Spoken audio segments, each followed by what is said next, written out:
আসসালামু আলাইকুম ভিউয়ার্স, আজকে আমি আপনাদের সাথে যে রেসিপিটা শেয়ার করব এটা হচ্ছে আমার মোস্ট ফেভারিট একটা রেসিপি। এই রেসিপিটার নাম হচ্ছে পেঁয়াজ চিংড়ি।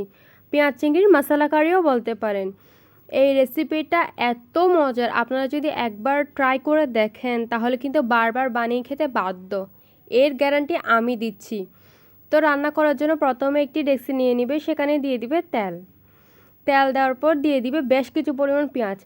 এই রেসিপির মেন উপকরণ কিন্তু পেঁয়াজ, তাই কিন্তু পেঁয়াজ অবশ্যই বেশি বেশি করে দিতে হবে। আপনারা চাইলে এর থেকেও বেশি দিতে পারেন, তবে এর থেকে কম দিলে ভাল লাগবে না খেতে। পেঁয়াজগুলোকে প্রথমে তেলের সাথে নেড়ে চেড়ে এগুলোকে একটু নরম করে নিতে হবে। পেঁয়াজগুলো হালকা নরম হয়ে আসলে দিয়ে দিবে কাঁচামরিচ, তারপর হচ্ছে টমেটো টুকরো, সাথে দিয়ে দিচ্ছে মরিচ বাটা আর হচ্ছে মাছের মশলা। এগুলো দিয়ে আবারও ভালো করে নেড়ে চেড়ে সেখানে দিয়ে দিবে চিংড়ি মাছ।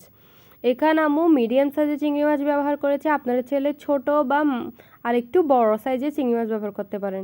তবে বেশি বড় চিংড়ি মাছ দিলে এগুলো কিন্তু ভাল লাগে না। এই রেসিপিটা মাঝারি চিংড়ি দিয়ে বেশি ভাল লাগে, তাই চেষ্টা করবেন মাঝারি চিংড়ি দিয়ে রান্না করতে। চিংড়ি মাছগুলোকে ভালো করে নেড়ে চেড়ে নিবে। এগুলোকে কিন্তু অনবরত নেড়ে চেড়ে নিতে হবে, আর এর মধ্যে কিন্তু চিংড়ি মাছগুলো রান্না হবে।